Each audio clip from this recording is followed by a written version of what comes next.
तो आइए students start करते हैं अपनी आज की क्लास, जिसमें हम आगे बढ़ाएंगे इंग्लिश ग्रामर का टॉपिक पार्ट्स ऑफ स्पीच।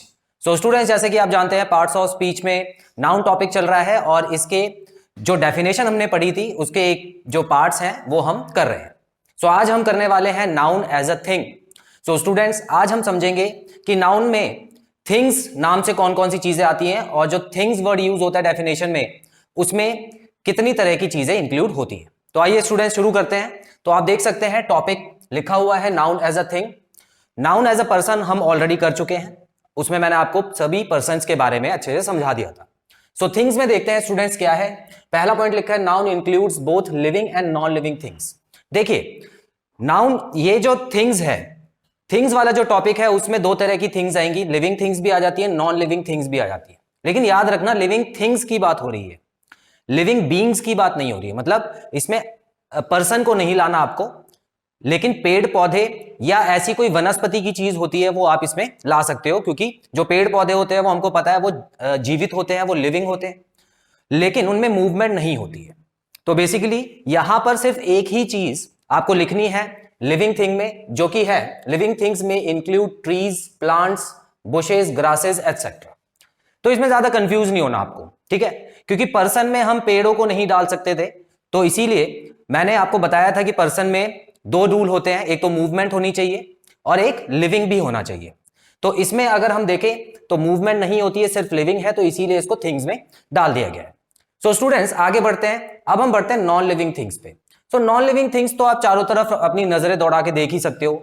जितनी भी ऐसी चीजें आपको दिखे जो जिंदा नहीं है, जिसमें कोई जीवन नहीं है, तो वो सारी चीजें नॉन लिविंग थिंग्स हो जाती हैं। अब यहां पर आप देख सकते हो, यहां पर क्या क्या आपको दिख रहा है। यहां पे बोर्ड देख सकते हो, तो बोर्ड एक नॉन लिविंग थिंग हो गया। उसी तरह यहां पे मैंने माइक भी लगा हुआ है, तो ये भी नॉन लिविंग थिंग है। उसी तरह मेरे हाथ में मार्कर है, नॉन लिविंग थिंग्स। तो क्लासरूम या अपने घर पे या कहीं चलते हुए आप नॉन लिविंग थिंग्स को आराम से समझ सकते हो। नॉन लिविंग थिंग्स को पहचानने का क्या तरीका होता है स्टूडेंट्स? दोनों ही चीजें होती हैं। देखिए याद रखिएगा, मूवमेंट कर सकती है, ठीक है ना, तो मूवमेंट मत लिखिएगा, मूवमेंट के नाम से मत समझिएगा इसको, क्योंकि जैसे पंखा है, पंखा तो चलता है ना, उसी तरह ट्रक, बसेस, ट्रेन्स, ये सारी मूव करती हैं। लेकिन यहां पे नॉन लिविंग थिंग्स में आप इतना समझिएगा कि वो ब्रीद नहीं करती है, मतलब सांस नहीं लेती हो, आपको नजर आएंगी, ठीक है। Does not breathe. और नॉन लिविंग थिंग्स में आपको ज्यादातर ग्रोथ भी देखने को नहीं मिलेगी, मतलब अपने आप वो बड़ी नहीं होगी, खुद बड़ी नहीं होगी। हालांकि अगर कोई एक्सटर्नल फोर्स उस पर लगाया जाए तो वो बड़ा होगा।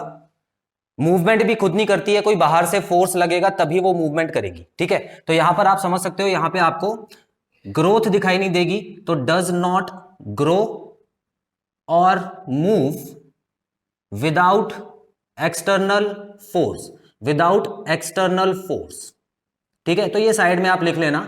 हालांकि आपको अगर समझ आ गया तो ये लिखने की जरूरत है नहीं, ये तो मैंने आपको, जिन बच्चों को बिल्कुल भी एक चीज क्लियर नहीं है उनके लिए लिख दिया यहाँ पे, ठीक है स्टूडेंट्स। तो अब हम एक एक करके पढ़ते हैं। सराउंडिंग्स, नॉन लिविंग थिंग्स में include things in your surroundings like pen, slate, books, bus, umbrella etcetera. ये सबके मतलब आपको पता ही है क्या क्या होता है। लेकिन कुछ ऐसी चीजें भी हैं जो कभी कभी कंफ्यूज कर देती है, अचानक से एग्जाम में आ जाए तो अभी एक पता नहीं लगा पाते हो कि ये किस चीज में आएगा। सो वो सारी लिस्ट मैंने यहां पे तैयार कर दी आपके लिए स्टूडेंट्स। एक एक करके नाम पढ़ते हैं और उसमें कौन कौन से एग्जांपल्स हैं वो भी देखते हैं। तो यहां आप देख सकते हैं सबसे पहले रिवर्स।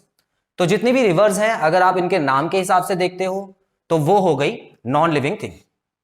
हालांकि रिवर बहती है, मूवमेंट होती है उसमें, लेकिन क्या होता है, नॉन लिविंग थिंग में आ जाता है। माउंटेन रेंजेस, सो माउंटेन रेंजेस भी नॉन लिविंग थिंग में आता है। रेंजेस क्या होता है? श्रृंखला, पर्वतीय श्रृंखला। तो इसका मतलब देखो, अगर एक पहाड़ का नाम होता है जैसे कि माउंट एवरेस्ट, सिर्फ एक पहाड़ है, वो श्रृंखला नहीं है। माउंट एवरेस्ट सिर्फ एक ही है, सबसे ऊंचा पहाड़। लेकिन अगर मैं हिमालय की बात करता हूं तो हिमालय पूरी श्रृंखला है। श्रृंखला मतलब जो सीरीज होती है पहाड़ों की, मतलब एक के बाद एक बहुत बड़े एरिया में फैले हुए पहाड़, ठीक है, इसको बोलते हैं माउंटेन रेंजेस। तो ये जो माउंटेन रेंजेस है उसके जितने भी एग्जांपल्स होंगे वो आप नॉन लिविंग थिंग्स में डाल सकते हो। अब आप कहोगे सर माउंट एवरेस्ट जो है क्या उसको नॉन लिविंग थिंग में नहीं डालेंगे? उसको भी डालेंगे, उसको भी डालेंगे, लेकिन अभी आप फिलहाल माउंटेन रेंजेस के बारे में ही समझो। आगे बढ़ते हैं। सीज, सी हो गया समुद्र। अब देखिए समुद्र के नाम भी दिए हुए हैं, जैसे कि रेड सी हो गया, ठीक है। उसी तरह इंडियन सी भी है, या आप अरेबियन सी बोल सकते हैं, ठीक है ना। इंडिया के पास कौन सी सी है? अरेबियन सी, तो अरेबियन सी भी आप लिख सकते हो यहां पे। तो ये नाम के हिसाब से अगर समुद्र को बताया जा रहा है तो आप समझ लेना कि वो नॉन लिविंग थिंग है। आगे देखेंगे ट्रेन्स। ट्रेन्स के नाम भी होते हैं, जैसे कि ताज एक्सप्रेस हो गया, शताब्दी एक्सप्रेस हो गया, ठीक है, राजधानी एक्सप्रेस हो गया। तो बहुत तरीके के नाम होते हैं ट्रेन्स के, तो वो सारे आ जाएंगे नॉन लिविंग थिंग्स में। बुक, बुक भी आपको पता है अलग अलग नाम की होती है, रामायण, बाइबल, आपकी एनसीईआरटी बुक्स भी नॉन लिविंग है।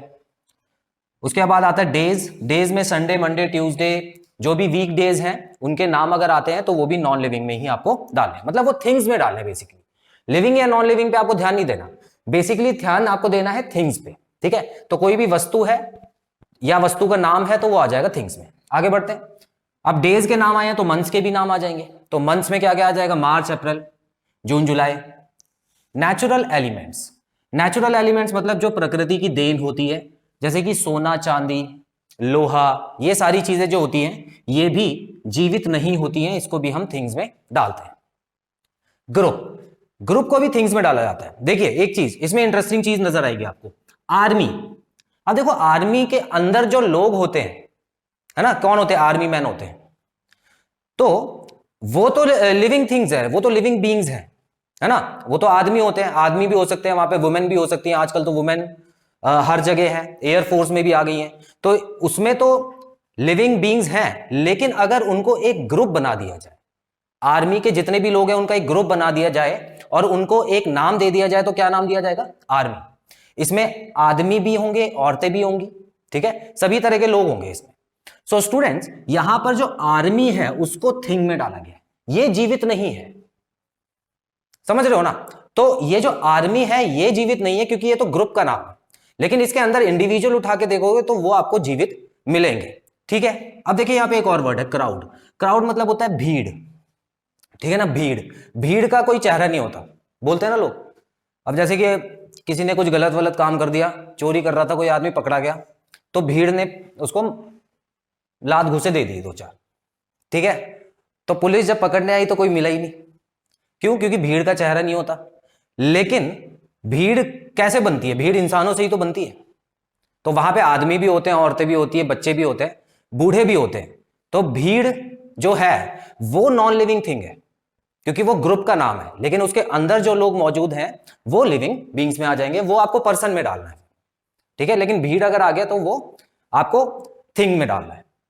Clear students? तो इसी तरह यहां पर जितने भी एग्जांपल्स पॉसिबल हो सकते थे मैंने यहां पे लिख दिए हैं। इसके अलावा भी कुछ होंगे जो हम आगे आने वाली क्लासेस में डिस्कस करेंगे। सो स्टूडेंट्स आप इसका स्क्रीनशॉट ले लीजिए, उसके बाद मैं क्लास कंक्लूड करता हूं।